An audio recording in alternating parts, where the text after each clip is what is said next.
Mimi nasema hiyo mikutano, hiyo lunch tulikuwa nayo huko Nairobi haikuwa lunch ya kuongea yule atakuwa atamurithi rais wa Kenya. Na hiyo haikuwa ajenda yetu. Hiyo story imeandikwa baadaye na huko kwa media, ni watu ambao wanatakia makuu wenyewe wanapanga hiyo.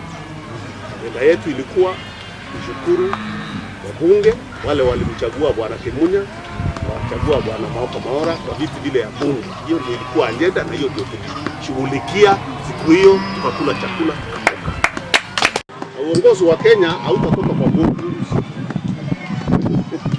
Watu hawataketi watu 4 au 5 waongee sema sasa tunatoka kwa wananchi, sivyo?